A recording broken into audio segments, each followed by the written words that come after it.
오늘 우리가 함께 묵상할 말씀은 짧은 한 절의 말씀입니다. 고린도전서 3장 16절의 말씀. 신약성경 266페이지 전후가 되는데 우리 같이 한 음성으로 이 말씀 읽어보겠습니다. 너희는 너희가 하나님의 성전인 것과 하나님의 성령이 너희 안에 거하시는 것을 알지 못하느냐. 이런 짧은 구절은 설교 듣다가 다 외워버리셔야 됩니다. 지난주 구절도 고린도전서 11장 1절의 말씀이었죠. 내가 예수 그리스도를 본받는 것과 같이 너희도 나를 본받는 자가 되라, 이 말씀이었는데 오늘 이 구절도 짧은 구절입니다. 외워보시기를 바랍니다. 오늘 또 저와 여러분의 가정, 자녀 하는 모든 일들마다 하나님의 돕는 손길이 함께 하시길 주님의 이름으로 축복합니다. 그리고 부득이하게 가정에서 있는 곳에서 영상으로 예배드리고 있는 성도들에게도 같은 은혜가 함께 하시길 바랍니다. 아마 여러분들도 기억하고 계실 것 같습니다. 아주 오래전 TV 드라마이긴 하지만 워낙 인기가 좋아가지고 엄청난 시청률이죠. 50% 시청률을 넘겼던 TV 드라마가 하나 있었습니다. 제목은 파리의 연인. 파리의 연인이라는 드라마예요. 기억나시나요? 배우 박신양 씨가 남자 주인공 맡았는데 여자 배우 김정은 씨에게 했던 유명한 대사, 애기야 가자. 이 대사로 많은 여성들의 가슴을 심쿵하게 만들었던 그런 드라마예요.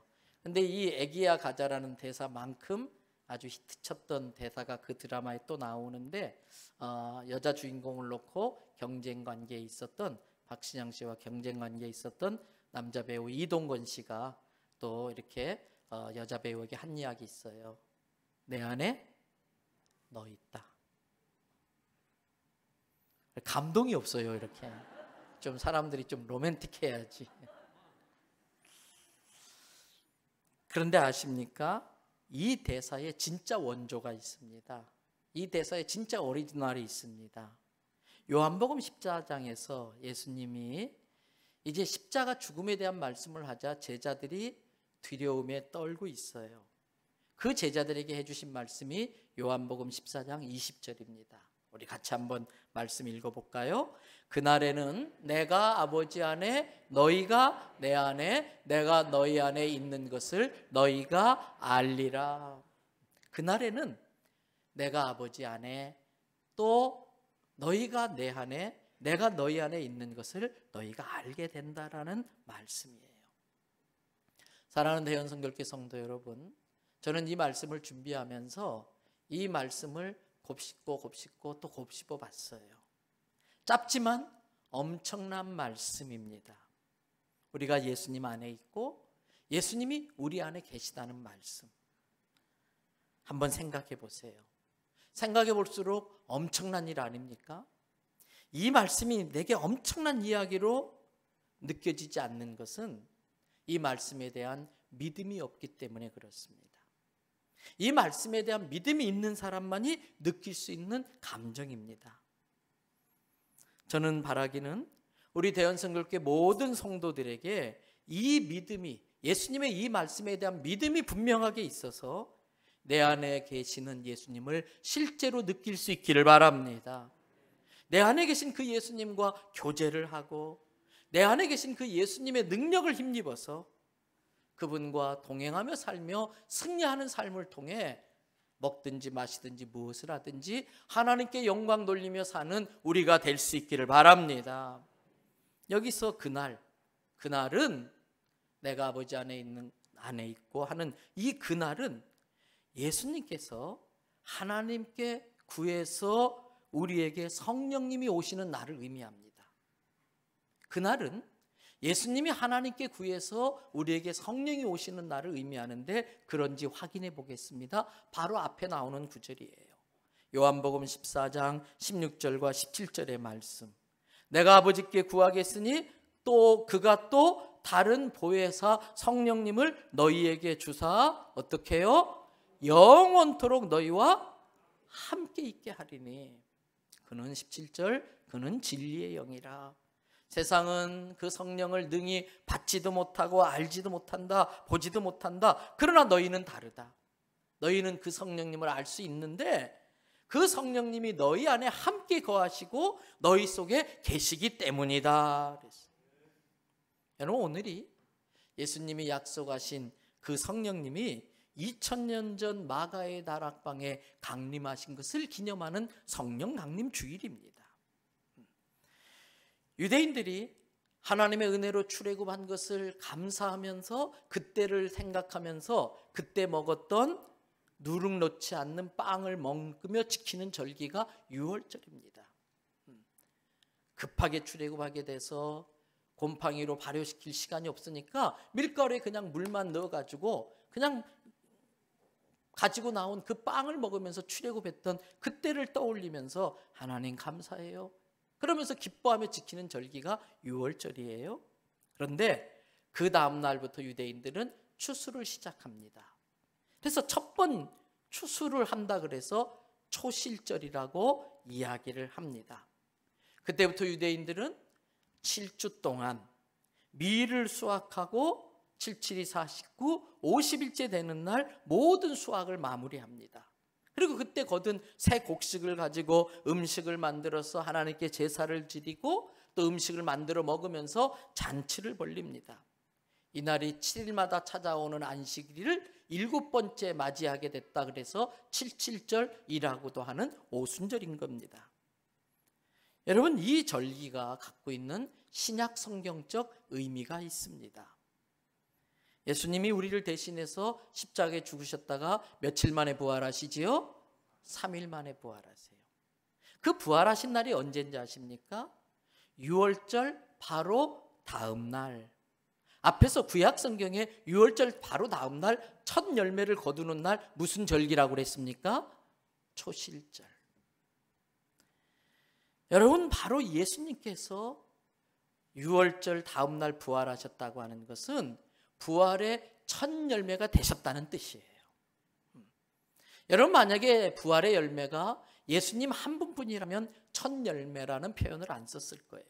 유일한 부활의 열매라는 표현을 썼을 겁니다. 그런데 성경에 예수님은 부활의 무슨 열매다? 첫 열매. 그러면 둘째 열매, 셋째 열매, 다음 열매가 있다는 뜻일 겁니다. 여러분, 예수 그리스도를 그 마음의 구주로 영접한 자들마다 영생을 얻어서 그 영생으로 죽음 권세 깨뜨리고 부활의 다음 열매들이 될 줄 믿습니다. 그래서 예수님을 부활의 첫 열매라고 하신 거예요. 예수님은 부활하시고 40일 동안 제자들과 함께 머무면서 제자들로 하여금 부활의 확실한 증인으로 세워주셨습니다. 그리고 제자들과 많은 사람들이 보는 가운데 부활한 지 40일 만에 하늘나라로 승천하십니다. 앞으로 우리가 가서 머물게 될 처소를 예비하러 가시는 거예요. 저는 우리 서영애 집사님 생각하니까 마음이 참 아파요. 그런데 한편으로는 참 가정도 물질적으로 어려운 가정인데 오랜 병상 생활 안 한 것도 다행인 생각이 들기도 하고 또 얼마나 고통스럽겠어요.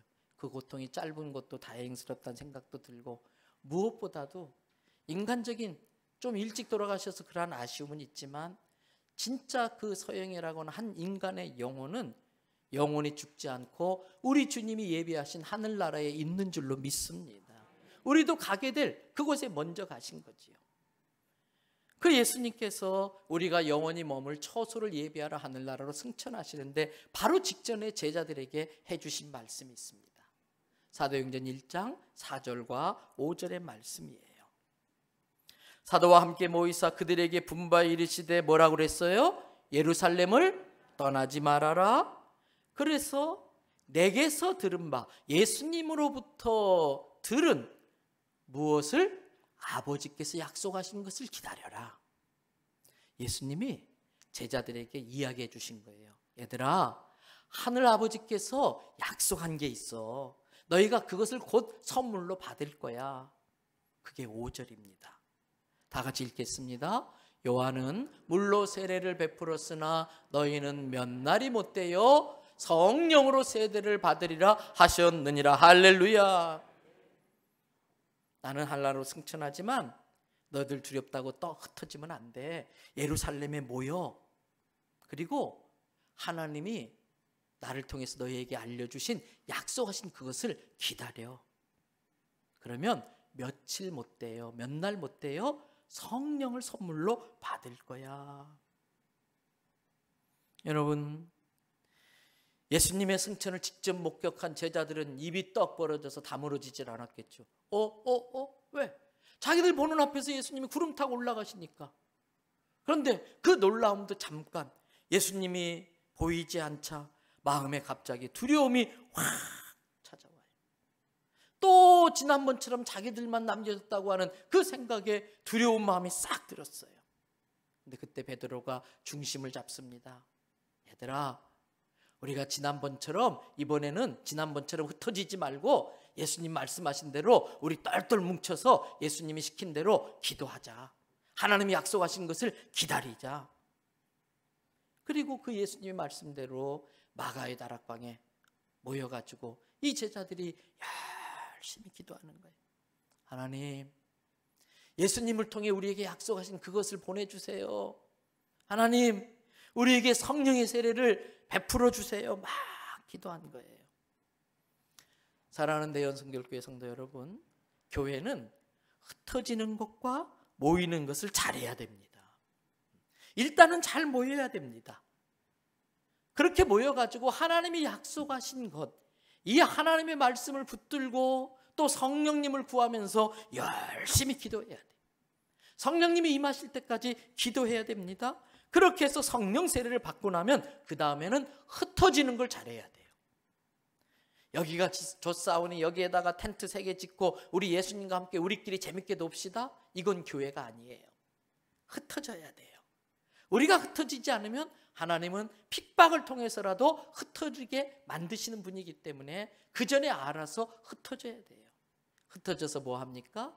모여서 기도하면서 받은 그 성령의 능력을 힘입어서 예수 그리스도의 십자가 죽음의 의미와 예수 그리스도께서 부활하셨다는 사실을 전해야 될 줄로 믿습니다. 여러분, 부활의 증인이 되어야 하는 것입니다. 그렇게 제자들이 예수님의 말씀대로 며칠을 기도에 힘쓰던 중입니다. 유대인 절기로 오순절 날이 되었습니다. 그날도 역시 그들은 다락방에 모여서 열심히 기도하는데 여러분, 갑자기 바람은 아니에요. 성경에 보니까 바람 부는 것 같은 소리가 온 집에 가득한 거예요. 어떤 소리인지 우리는 잘 모르겠어요. 바람 부는 것 같은 소리 비슷하다라는 거예요. 그 소리가 가득하더니 서로를 보다가 깜짝 놀래요. 왜? 사람들 머리 위에 우리 장작 불을 때면 불꽃이 막 올라가잖아요. 불꽃 위에 그 갈라지는 거, 불꽃이 막 벌어지는 그 마치 혀 같은 그 불꽃이 사람들 머리마다 임하는 겁니다. 모두가 이게 뭐지? 이게 무슨 일이지? 이게 뭐지? 그러는데 그때에 성령을 받은 사람은 그게 무엇인지를 서로 말하지 않아도 다 알았어요. 이미 그 순간에 성령을 받은 사람은 이게 뭔지 말로 설명할 수 있기는 힘들었지만 그게 성령 세례라는 걸 모두가 알 수가 있었습니다. 그들의 중심에 뭔가 단단한 것이 임하는 걸 느낄 수 있었습니다. 마음에 그 많던 의심들이 눈 녹듯이 싹 녹아버렸어요. 마음 깊은 곳에 묵직하게 자리 잡고 있었던 그 두려움이 어느새 다 사라지고 말았어요. 근심, 걱정, 염려들은 다 사라지고 막 기뻐 어쩔 줄 몰라 막 춤이 저절로 춰집니다. 내 입에서 막 찬송이 저절로 나오고 하나님 감사해요, 하나님 감사해요, 막 감사가 입에서 저절로 나옵니다. 그러더니 자기들도 모르는 사이에 자기들이 원치도 않았는데 혀가 막 돌아가는데 이상한 말이 나옵니다. 다 성령의 충만함을 받고 성령의 말하게 하심을 따라 말을 하는데 배운 적도 없는 외국어를 막 말하기 시작하는 거예요. 근데 마침 거기에 오래전에 북이스라엘 남유다가 망할 때에 전 세계로 흩어져 살았던 그 유대인들이 자식들을 낳고서 수십 년 수백 년 살았던 유대인들이 있었는데 경건한 유대인들은 1년에 한 번 유월절마다 예루살렘의 유월절 절기를 지키러 오는 거예요. 그렇게 와 있던 유대인들 중에 경건한 유대인들이 갑자기 자기 나라 말이 들려요. 우리 말고도 우리나라에서 온 유대인들이 있었나? 가만히 알고 보니까 아닌 거예요. 그 자리에 있었던 그 자기 나라 말로 들었던 그 사람들이 한 이야기가 사도행전 2장 7절부터 13절에 기록되어 있어요. 다 놀라 신기하게 여기기를 보라, 이 말하는 사람들이 다 누구라고요? 갈릴리, 그 당시에는 아이고 저 총것들, 무시당하던 시골 촌놈들이었어요. 외국에 나가볼 꿈도 못 꿔본 애들이에요. 학교 문턱도 못 가본 애들이에요. 아니 지금 유창하게 외국을 하는 저 친구들이 갈릴리 사람 아닌가? 놀라는 거예요. 우리가 어떻게 해서 우리가 태어난 나라의 말로 지금 이야기를 듣는 게 도대체 어떻게 된 일이냐? 우리는 페르시아 바데인과 메데인과 엘람인과 메소포타미아, 유대와 갑바도기아, 본도와 아시아, 부르기아와 밤빌리아, 애굽, 지금의 이집트와 구레네, 지금의 이디오피아에 가까운 리비아 여러 지방에 사는 사람들과 로마에서 온 나그네 곧 유대인과 이방인이지만 유대교를 믿기로 한 사람들인데 14절 지중해 가운데 있는 섬 그레데에 사는 사람 아라비아인들인데 우리가 어떻게 각 세계 각지에서 우리나라의 말로 하나님이 하신 큰 일을 들을 수 있게 된 것이지? 12절 다 놀라 당황하며 서로 이르되 이게 어떻게 된 일이냐? 그 중에 어떤 사람들이 18절 그 예수의 제자들을 조롱하며 비웃으면서 저것들이 우리 흉내내면서 장난치는 거야. 저것들이 아마 술에 취했나 봐. 조롱하는 거예요. 그 말을 들은 베드로와 열한 사도가 큰 소리로 말합니다. 아닙니다, 여러분. 지금이 제3시, 신약 시간은 오늘날 시간으로 환산하려면 6시간을 더하면 돼요. 지금이 제3시 오전 9시인데 지금부터 술 취할 사람이 어디 있겠습니까? 우리는 술이 취한 것이 아니라 어떻게 이런 현상이 나타났는지 자세히 말해줄 테니까 한번 귀 기울여 들어보세요. 그리고 베드로가 대표로 나서가지고 경건한 유대인들이 하나님의 말씀이라고 끔뻑 죽는 이 구약 성경 중에 요엘서 말씀을 인용해요. 요엘서 2장 28절 말씀을 인용하는데 그게 사도행전 2장 16절 18절에 나와 있습니다. 이는 곧 선지자 요엘을 통하여 말씀하신 것이니 일러스되 누가 말씀하시기를? 하나님이 말씀하시기를. 네. 거기 17절 말씀 띄워주세요. 누가 말씀하셨어요? 하나님이 말씀하시기를. 언제? 말세에 내가 내 영 성령을 모든 육체에게 부어주리니. 너희의 자녀들은 뭐한다? 성령 받으면 예언한다. 너희 청년 젊은이들은 성령 받으면 뭘 본다? 비전을 보는 거예요. 그리고 나이와 상관없이 너희의 늙은이들은 성령 받으면 하나님 나라를 꿈꾸는 거예요. 18절 그때 내가 내 영을 내 남종과 여종에게 찔끔찔끔 주는 게 아니라 부어주리니 그들이 예언을 할 것이요. 여러분 이제부터 우리가 성령 충만해서 예언을 할 테니까 잘 들어보시기 바랍니다. 자기들이 요엘 선지자를 통해 예언된 그 하나님의 영 성령을 받았다는 거예요. 그 성령의 그 지시를 받아 지금부터 예언할 테니까 잘 들어보라는 거예요. 그게 사도행전 2장 22절부터 베드로가 한 유명한 설교입니다. 그 설교의 초반부를 보십시다. 22절 이스라엘 사람들아 지금부터 내가 하는 말을 잘 들어라. 너희도 잘 알고 있는 것처럼 너희들도 봤던 것처럼 너희들도 본 사람한테 들은 것처럼 하나님께서 나사렛 예수로 하여금 큰 권능 오병이어의 기적을 일으키고 죽은 나사로를 살리는 큰 권능과 기사와 표적을 너희들이 보는 가운데서 베풀지 않으셨느냐. 그 일을 통해서 예수 그리스도가 구약에 예언된 메시아라는 걸 하나님께서 증언하셨느니라. 23절 그가 예수 그리스도가 하나님께서 십자가에 정해서 우리의 죄를 대신 용서받고 죽게 하시기로 정하신 그 뜻과 미리 다 유대인들의 반응을 아시는 대로 너희에게 내어준 바 되었거늘 너희가 법 없는 자의 손을 빌려서 누구예요? 율법을 모르는 자 로마 군인들의 손을 빌려서 빌라도의 손을 빌려서 예수를 십자가에 못 박아 죽였으나, 좀 건너뛰어서 32절 33절을 보세요. 너희가 그렇게 법 없는 자의 손을 빌려서 죽인 예수를 하나님이 어떻게 했다? 살리신지라. 할렐루야. 부활의 첫 열매가 되셨는데 이 일에 대해서 우리가 증인이야. 우리가 40일 동안 부활하신 주님을 만져보고 그분과 껴안아보고 그분과 음식을 먹고 그분과 같이 살았었어. 우리가 이 부활의 증인이다. 33절, 그렇게 하나님이 권능의 오른팔로 죽음의 사망 권세에 갇혀 있었던 예수를 높이심에 그 예수님이 하나님께 받아서 너희가 보고 듣는 이 성령을 부어 주셨느니라. 할렐루야. 그리고 확실하게 담대하게 선포합니다. 사도행전 2장 36절 보세요. 그런즉 이스라엘 온 집은 확실히 알지니, 분명히 알지니 너희가 십자가에 못 박은 이 예수를 하나님이 메스터, 주와 메시아 그리스도가 되게 하셨느니라. 그 말을 듣던 사람들은 경건한 유대인들이었습니다. 그 말을 듣던 사람들은 하나님의 말씀대로 살려고 애썼던 사람들입니다. 그런데 그들이 그때까지 요엘 선지자를 통해 주신 이 예언의 말씀이 무슨 뜻인지 알지 못했습니다. 그런데 그날 그 베드로의 이야기를 듣고 그 말씀의 의미를 깨달은 것입니다.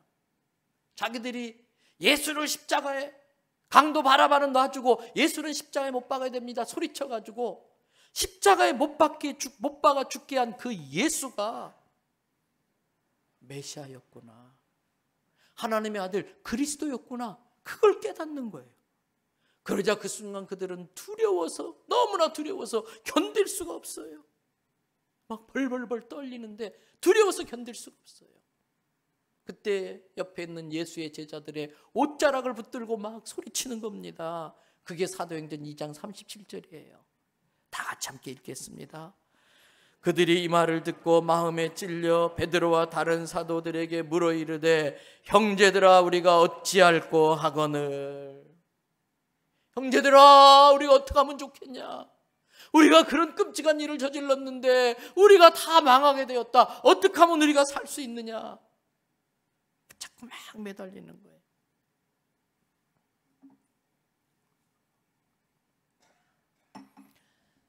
사랑하는 대현성결교 성도 여러분, 저는 우리 성도들 주변에 아직도 예수님을 모르는 사람들이 우리 성도들을 찾아와서 이 사람들처럼 어떻게 해야 우리가 살 수 있겠느냐 물어보는 일이 생기기를 바랍니다.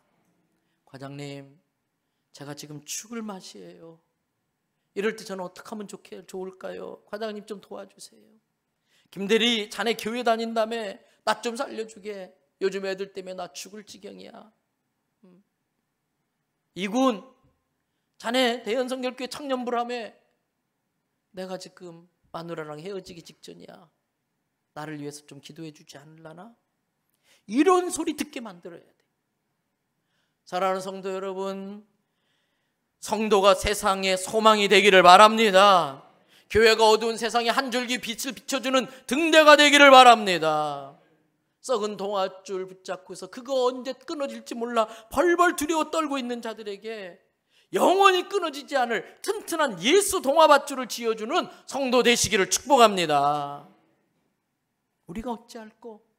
이러며 매달리는 유대인들에게 베드로가 어떻게 해야 되는지를 알려줍니다. 사도행전 2장 38절 40절에 베드로가 이르되 너희가 뭐하여? 회개하여. 성령 받는 법이에요. 구원 받는 법이에요. 첫째 뭐 해라? 뭘 회개해야 될까요? 뭘 회개해야 돼요? 너무 어려운 질문으로 생각 안 하셔도 돼요. 죄를 회개해야 돼요. 그런데 뭐가 죄냐? 진짜 큰 죄가 뭔지 아십니까?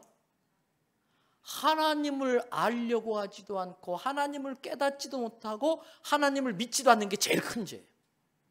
이미 하나님께서 사람의 양심에, 그리고 하나님이 만든 자연 우주 만물 속에 하나님이 하나님을 알만한 것들을 넣어주셨어요. 그래서 진짜 정직한 사람, 진짜 겸손한 사람이라면 본능적으로 하나님을 알 수 있게 해주었는데, 하나님을 인정하려고 하지도 않고 알려고도 하지 않고 깨닫지도 못하고 믿지도 않는 게 죄예요? 그러면 죄의 증상들이 나타나요. 시기하고 미워하고 질투하고 살인하고 탐욕하고 빼앗고. 법이나 정치는 증상을 해결하려고 하는 거예요. 경찰들은 다 증상을 해결하려고 쫓아다녀요. 그러나 죄의 원인을 해결하지 않으면 증상은 해결되지 않아요. 기독교는 죄의 원인을 해결하는 종교예요. 죄의 원인을 해결하면 증상은 저절로 해결될 줄로 믿습니다. 가장 큰 죄의 원인은 뭐냐? 하나님 제대로 알면, 하나님 제대로 믿으면 미워하지 않아요. 시기하지 않아요. 살인하지 않아요. 하나님 모르기 때문에 죄로 인하여 죄의 증상이 나타나는 거예요. 때문에 가장 먼저 죄를 회개해라. 두 번째, 예수 그리스도의 이름으로 뭘 받아라? 세례 받아라. 세례 받을 때 저한테 교육 받으셨죠? 세례는 죽었다 다시 태어나는 거예요. 세례 받는다는 건 이제부터 내가 살던 옛사람의 삶을 다 청산해버리고 나는 예수 믿는 사람답게 새로운 삶을 살겠습니다. 고린도후서 5장 17절의 말씀, 그런즉 누구든지 그리스도 안에 있으면 새로운 피조물이라, 이전 것은 지나갔으니 보라 새 것이 되었도다. 예수의 이름으로 세례를 받으면서 새로운 삶에 대한 결단이 있어야 돼. 그럴 때에 주님은 새로운 삶을 사는 우리들에게 원수 마귀와 싸워 이겨서 승리하는 삶을 통해 먹든지 마시든지 무엇을 하든지 다 주의 영광을 위해 살 수 있도록 성령을 주시는 걸 믿으시기를 바랍니다.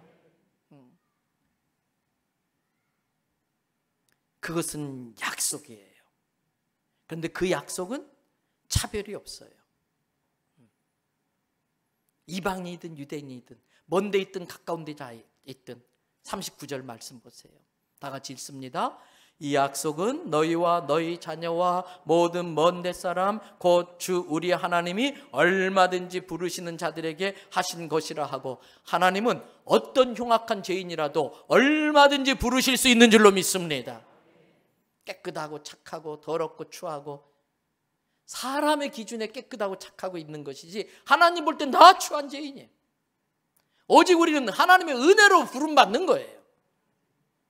그런데 하나님은 어떤 흉악한 죄인이라도 얼마든지 불러서 구원해 주시는 사랑의 하나님, 아버지 하나님이신 줄로 믿습니다. 그러면서 40절 베드로가 여러 말로 구약의 이사야서라든지 에레미야서라든지 여러 구약 성경 말씀을 인용하면서 확실히 증거를 대면서 그들에게 권하여 이르되, 너희가 이 패역한 세대, 망할 세대에서 구원을 받아라. 여러분, 예수 그리스도의 길을 예비하러 온 세례 요한이 가장 맨 처음 선포한 말씀이 회개하라, 천국이 가까웠느니라. 세례를 받고 공적인 활동, 공생애를 가장 시작하면서 가장 먼저 예수님이 선포하신 말씀도 회개하라, 천국이 가까웠느니라. 그 예수님의 제자가 되어서 예수님께 명령받아 전도하러 나간 제자들이 가장 먼저 외친 말씀도 회개하라. 그렇다면 오늘날 우리 성도들이 주님으로부터 들어야 될 말씀도 회개하라인 줄로 믿습니다. 그 말씀으로 회개하고 우리는 그 말씀을 또 세상을 향해서 회개하라, 천국이 가까웠다, 회개하라, 종말이 곧 다 되었다, 회개하라, 하나님의 심판이 이르렀다라고 외쳐야 할 줄로 믿습니다. 놀랍게도 그날 베드로의 이 이야기를 들은 사람들이 자기의 죄를 회개해요. 그리고 그 자리에서 예수의 이름으로 세례를 받아요. 예수 그리스도를 마음의 주인으로 영접해서 예수 그리스도를 구세주로 믿을 뿐만 아니라 마음의 주인으로 영접해서 새로운 삶, 하나님의 자녀의 삶을 살기로 결단합니다. 그때 그 사람의 숫자가 3,000명이 넘었어요. 그들이 그날부터 바로 시작한 일이 있었습니다. 그게 사도행전 2장 46절 47절이에요. 다 같이 한번 또 읽어보겠습니다.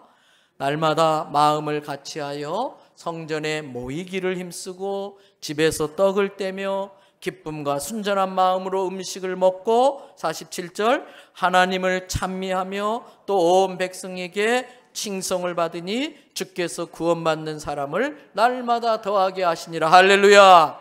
교회의 시작입니다. 초대교회가 이렇게 시작되었습니다. 그래서 초대교회는 예수님이 부활하신 그 부활절을 하루만 지키는 것이 아니라 성령 강림절까지 50일 동안 부활절 축제를 합니다. 이 기간 동안에는 부활의 기쁨을 만끽하기 위해서 금식을 못하게 정해버렸어요. 이 기간 동안에는 무릎 꿇고 기도하고 무릎 꿇고 예배하는 것이 금지돼가지고 아예 그냥 서서 춤추며 찬양하고 예배하고 기도하는 게 이 초실절부터 부활절 다음 날인 초실절부터 오순절 성령 강림절까지 막 그렇게 날마다 모여서 예배했어요. 그럴 때에 성령이 그들에게 임했어요. 유대인들은 구약의 절기를 50일 되는 오순절에 남자아이들에게 성인식을 거행합니다.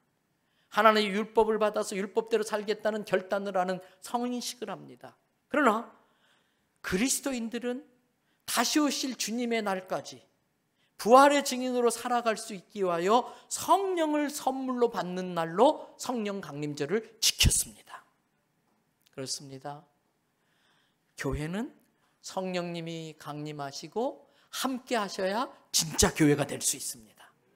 성령님을 아직 모르는 성도는 아직 온전한 성도라고 할 수 없습니다. 성령님의 기름 부으심이 없는 교회는 살아있는 교회라고 할 수 없습니다. 저는 우리 대연성결교회와 우리 교회 모든 성도들이 성령님을 모르는 성도들이 아니라 성령님을 잘 아는 사람들이 되기를 바랍니다. 성령님을 잘 알 뿐만 아니라 그 성령님으로 샤워를 하고 그 성령님으로 충만한 성도 되기를 축복합니다. 지난 2000년 동안 기독교는 교회 공동체적으로나 개인적으로나 성령 체험을 반복함으로써 그리스도의 생명력을 지금까지 유지해 올 수 있었습니다. 때로는 성령 체험의 방식이나 임재를 표현하는 것의 차이 때문에 교단 교파가 생겨나기도 하고 서로 오해도 하고 치열한 신학적 논쟁도 있었긴 했습니다만 성령님은 항상 오르셨습니다. 바람이 임의로 불듯이 성령의 바람도 사람들의 신학적인 논리나 교단 교파를 따라 움직이시는 게 아니라 하나님의 뜻대로 성령의 바람은 부르셨습니다. 그리고 하나님이 불게 하신 성령의 바람은 아무도 막을 수 없었고요. 성령의 바람이 부는 곳마다 2000년 교회 역사를 보면 부흥이 일어났습니다. 저는 코로나 시대든 뭐든 상관없이 우리 교회에 성령의 바람이 불기를 바랍니다. 성령의 불이 임하기를 바랍니다. 때문에 이 성령 강림절을 지키면서 우리에게도 성령 강림하심, 성령 충만하심, 성령의 인도하심은 절대 필요한 요소인 것입니다. 성령님이 함께하지 않는 성도, 성령님이 함께하지 않는 교회는 죽은 교회, 죽은 성도나 다를 바 없습니다. 히브리어로 성령을 루아흐라고 그래요. 이 루아흐는 하나님이 사람을 다 창조하신 다음에 이 세상을 다 창조하신 다음에 마지막에 사람을 지으시고 사람에게만 특별한 행동을 하셨어요. 사람의 코에다가 하나님께서 하나님의 영을 나누어 주셨어요. 그 불어넣은 그게 하나님의 영 루하흐입니다. 그 영이 있어야 사람은 진짜 사람이고 산 사람인 거예요. 그런데 아담과 하와의 범죄 이후로 사람들은 죄의 권세로 말미암아 이 루하흐가 죽어서 태어났어요. 그래서 그대로 있다간 지옥에 멸망당할 수밖에 없는데 하나님이 직접 사람의 몸으로 오셔서 그 모든 죄를 대신 지시고 십자가에 죽는 순간 죄의 권세가 끊어지면서 죽었던 사람의 영이 살아나는 걸 믿으시기 바랍니다. 영생을 얻게 된 거예요. 그 얻은 영생으로 능력 있는 삶을 통해 승리하는 삶으로 하나님께 영광 돌리라고 우리에게 선물로 보내주신 분이 보혜사 성령님이신 것입니다. 여러분, 이 사실을 깨닫고 하나님의 사랑을 바로 알지 못하고 자기 지은 죄를 죄인 줄도 모르고 있으면 계속 마귀의 종노릇해.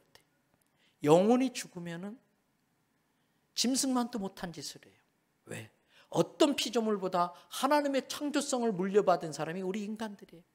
어제도 보니까 성령 강림절이라고 집사님 몇 분들이 와서 같이 그냥 즐거운 마음으로 이 꽃꽂이를 해요. 하나님이 주신 창조성을, 하나님의 영광을 드러내야 하는데 써야 되는데 영혼이 죽으니까 하나님이 주신 창조성으로 못된 짓 하는 데 쓰는 거예요. 사람 죽이는데 짐승만 또 못한 짓을 하는 거예요. 왜? 영혼이 죽은 인간은 짐승보다 탁월한 능력으로 짐승만 또 못한 짓을 해요. 그래서 부모도 필요 없고 자식도 필요 없고 지금 세상이 그렇게 되는 거예요. 여러분, 성령님은 생각이 아닌 인격으로 우리 안에 살아계신 분. 그분은 모든 예수님을 믿는 자 안에 계시고 우리 안에서 우리로 하여금 새로운 그리스도인의 삶, 새로운 피조물의 삶을 살도록 도와주시는 분입니다. 그분은 영이시기 때문에 물질이라는 형상으로 존재하지는 않으시지만 우리와 똑같은 인격체로서 우리처럼 기뻐하시고 근심하시고 슬퍼하시고 염려하시고 걱정하시는 인격체이십니다. 때문에 우리는 그분을 인격적으로 대우해야 됩니다. 우리 안에 계신 성령님을 인정해드리고 존중해드리고 높여드리고 또 그분에게 묻고 도움을 요청하면 성령님은 기꺼이 우리를 도우시는 분이십니다.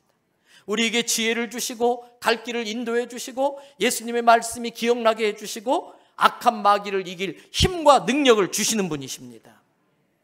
다윗과 삼손의 삶을 볼 때에 구약시대 성령님은 어떠한 사역을 위해서 어떤 사람에게 특별히 임하셨다가 그 사역이 끝나면 떠나십니다.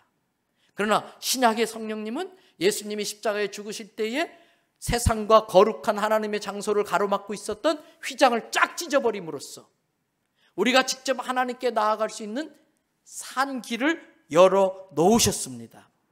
그때부터 성령님은 우리 안에 거하시면서 우리를 떠나지 않고 우리로 성전되게 하셨어요.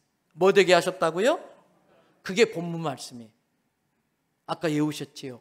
고린도전서 3장 16절 너희가 하나님의 성전인 것과 누가 하나님의 영이 너희 안에 거하시는 것을 알아야 된다는 거예요. 여러분, 예수님의 영, 예수님이 성령 하나님으로 우리 안에 거하실 때에 우리는 성전이 되는 거예요. 그런데 이게 얼마나 엄청난 일인가? 우리의 삶이 우리가 성전된다는 게 얼마나 엄청난 일인가? 마태복음 16장에서 예수님은 베드로의 신앙 고백을 반석 삼아서 그 고백 위에 교회를 세우셔요. 그때 예수님이 엄청난 권세를 주시는데 마태복음 16장 18절 말씀을 보세요. 다 같이 읽겠습니다. 또 내가 네게 이르노니 너는 베드로라. 내가 이 반석 위에 내 교회를 세우리니 음부의 권세가 이기지 못하리라. 할렐루야. 음부의 권세가 성전을 이길 수 있다 없다? 없다. 그렇다면 성령님이 내 안에 계시면 나는 성전된 나는 음부의 권세가 이길 수 없습니다. 그런데 그것만이 아닙니다. 예수님은 그것과 함께 엄청난 약속을 하셨는데 마태복음 16장 19절 말씀 다 같이 읽겠습니다.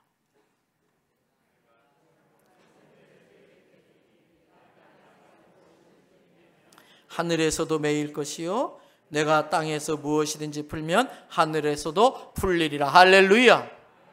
교회의 성전에 천국 열쇠를 주신 거예요.